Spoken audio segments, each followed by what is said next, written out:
கள்ள ஊழியர்கள், இன்னைக்கு கள்ள உபதேசிகள் ஜனங்களை வஞ்சிக்கிறதுக்கு சில வார்த்தைகளை அவங்க பயன்படுத்துவாங்க. நீங்க அடிக்கடி நிறைய மீட்டிங்ல இந்த காரியங்களை நீங்க பாத்தீங்க அப்படின்னா, அவங்க தேவனால நடத்தப்படுறாங்களா இல்லாட்டி அவங்கள பிசாசு நடத்துறானான்றதை நீங்க ஈஸியா அறிஞ்சு கொள்ளலாம். அது எப்படி பாஸ்டர் பாக்குறது? நல்லா கவனிங்க.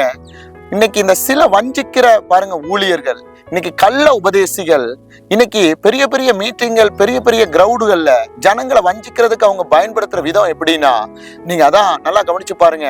ஆசீர்வாதத்தை குறித்து, அது எப்படிப்பட்ட ஆசீர்வாதம் அப்படின்னா, ஒரு ஆத்துமா அவங்கள தேடி போகும் பொழுது அந்த ஆத்துமா ஒருவேளை விபச்சார பாவத்திலேயோ, வேசித்தன பாவத்திலேயோ, அசுத்தத்திலேயோ, இன்னைக்கு கர்த்தருக்கு துக்கமூட்டி ஏதோ ஒரு பாவத்தை அவன் செய்திருக்கும் பொழுது அதை இவங்க எப்படி சொல்லுவாங்கன்னா, நல்லவன்னு சொல்லி அந்த பாவத்துக்கு இவங்க உடந்த போய் அந்த பாவத்துக்கு பரிதானம் வாங்கி அவர்களை ஆசீர்வதிக்கிற ஒரு கூட்டம் இன்னைக்கு நம்முடைய தமிழ்நாடு மாத்திரமல்ல ஒவ்வொரு பகுதியிலையும் நம்ம பெருகி வர்றதை பார்க்கிறோம்.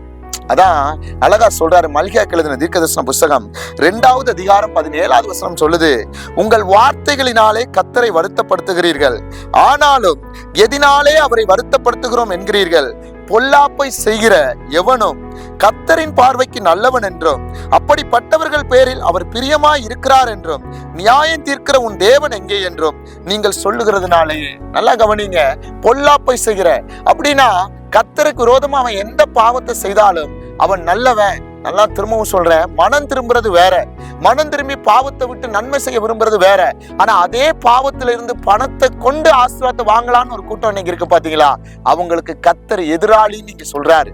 ஏன்னா இன்னொரு படி மேல போனீங்கன்னா எசேக்கியேலுக்கு எழுதின தீர்க்கதரிசன புஸ்தகம் பாருங்க 13வது அதிகாரம் 18-19வது வசனம், ஆத்துமாக்களை வேட்டையாடும்படிக்கு சகல கைகளுக்கும் தலைவணிகளை தைத்து அந்தந்த வயது உள்ளவர்களுடைய தலைக்கும் தலையாணிகளை உண்டு பண்ணுகிறவர்களுக்கு ஐயோ, நீங்கள் என் ஜனத்தின் ஆத்துமாக்களை வேட்டையாடி அவைகளை உங்களுக்கு உயிரோடே காப்பாற்றுவீர்களோ?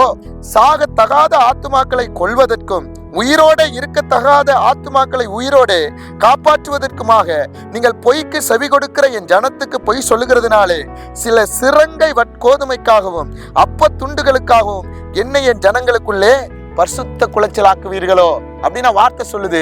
இன்னைக்கு அவன் கொடுக்கிற ஒரு பொருளுக்காகவோ, ஒரு ஏதோ ஒரு பாருங்க அப்ப இந்த உலக பாருங்க பணத்துக்காகவோ, ஏதோ ஒரு காரியத்துக்காகவோ வானத்தையும் பூமியையும் படைத்து இந்த விலை மதிப்பில்லாம கொடுத்த இந்த அழைப்பை நீங்க என்ன செஞ்சிடக்கூடாது? பரிசுத்த குலைச்சலாக்கிடக்கூடாது. என் ஆலயத்தை தீட்டுப்படுத்திடக்கூடாது. இன்னைக்கு எங்க பார்த்தாலும் ஜனங்கள் கூடுது பாஸ்டர், எங்க பார்த்தாலும் பெரிய பெரிய மீட்டிங்கல்ல, இன்னைக்கு பெரிய மீட்டிங்கை பார்க்க கூடாது, பிரபல மாணவர்களை பார்க்க கூடாது.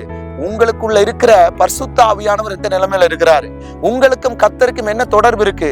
உங்க மனசாட்சி உங்களை நியாயந்திருக்குதா? நான் ஒருத்தனை ஏமாத்துறேன், ஒருத்தனை ஒருவேளை பொய் சொல்லி இருக்கிறேன், ஒருத்தனுடைய பணத்தை நான் இச்சித்திருக்கிறேன், ஒருவேளை ஒருத்தனுக்கு விரோதமா நான் பாருங்க என்ன செய்யறேன்? பொய் சொல்றேன், குற்றம் பிடிக்கிறேன், குறை சொல்றேன்.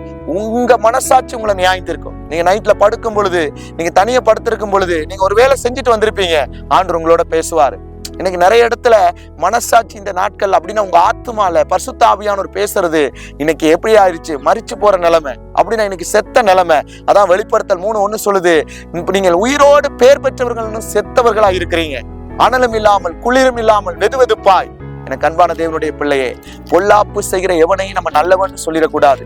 முடிஞ்ச அளவுக்கு அவனை பாவத்திலிருந்து மனம் திருப்பி அவனை கர்த்தருக்கு நேர கொண்டு போகணும். அவனுடைய சந்ததி ஆசீர்வதிக்கணும், நீ அவனுக்காக ஜெபிக்கணும். ஆனா அவன் கொடுக்கிற பணத்துக்கோ, பொருளுக்கோ, காணிக்கைக்கோ, அவன் கொடுக்கிற ஏதோ ஒரு உலக காரியத்துல நீ வாங்கினா அந்த சாபம் உன் பிள்ளைய மாத்திரமல்ல 3ஆம் 4ஆம் தலைமுறை மட்டும் விசாரிக்கிறவர்னு யாத்திரையாக 34:7 படிக்கிறோம். அது போல நீங்க நல்லா கவனிங்க, எசேக்கியேல் 18 படிக்கிறோம்.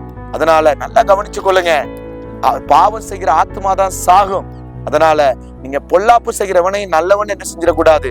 சொல்லிடக்கூடாது. நீங்க உண்மையும் உத்தமமாய் கர்த்தருக்கு பிரியமாய் வாழ பழகுங்க. கர்த்தருடைய சித்தத்தை செய்ய என்ன செய்யுங்க? நீங்க பிரியப்பட என்ன செய்யுங்க? பழகுங்க. கர்த்தர் உங்களை கொண்டு பெரிய காரியத்தை செய்வார். God bless you.